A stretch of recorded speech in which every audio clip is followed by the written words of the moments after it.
He cheated on me while I was pregnant. So my ex-fiancé, M26, cheated on me when I was about 6 months pregnant, F27. I worked as a restaurant manager and took a week off from work to fly out to Europe. That's where I grew up, to see my family for the first time since the pregnancy, before it was too late to fly. When I got back home, there was a facial scrub in my shower that didn't belong to me. I freaked out. I asked for answers. He lies. Complete denial, thinks I'm an idiot. He goes, I don't know how that ended up here, maybe it's yours. I was livid. Cried all day at work that day.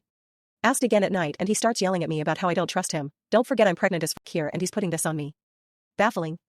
I then tried to let it go. I decided to stop thinking about it and focus on my pregnancy. I know he cheated, but he won't admit it, so I'm just wasting my time trying to argue. Fast forward to 1 month postpartum. I get in a car accident, wasn't at fault, no injuries. But my car gets totaled. Great. So now I'm faced with a big decision. Do I want to drop thousands on a new car, or do I want to leave him and move back to Europe with our son? Somehow owning a car made me feel attached to the US. I don't know why it did, but it was sort of a big commitment. If I buy a new car, that means I'm staying here and moving forward. A week later, he comes home from work. I sat him down and said, I'm not going to spend thousands on a vehicle if you can't admit that you had unprotected sex with some girl in our home. I'd much rather sell all my stuff and leave. His jaw dropped, he thought I'd let it go, and he was off the hook. But he admitted to cheating.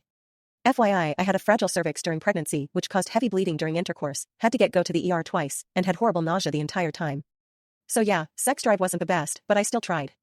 He's my first child, I wasn't going to risk an early labor for some dick. Just jerk off for a bit, don't fuck someone in our home. 3 months later I fly back home and I've been a happy single mother ever since.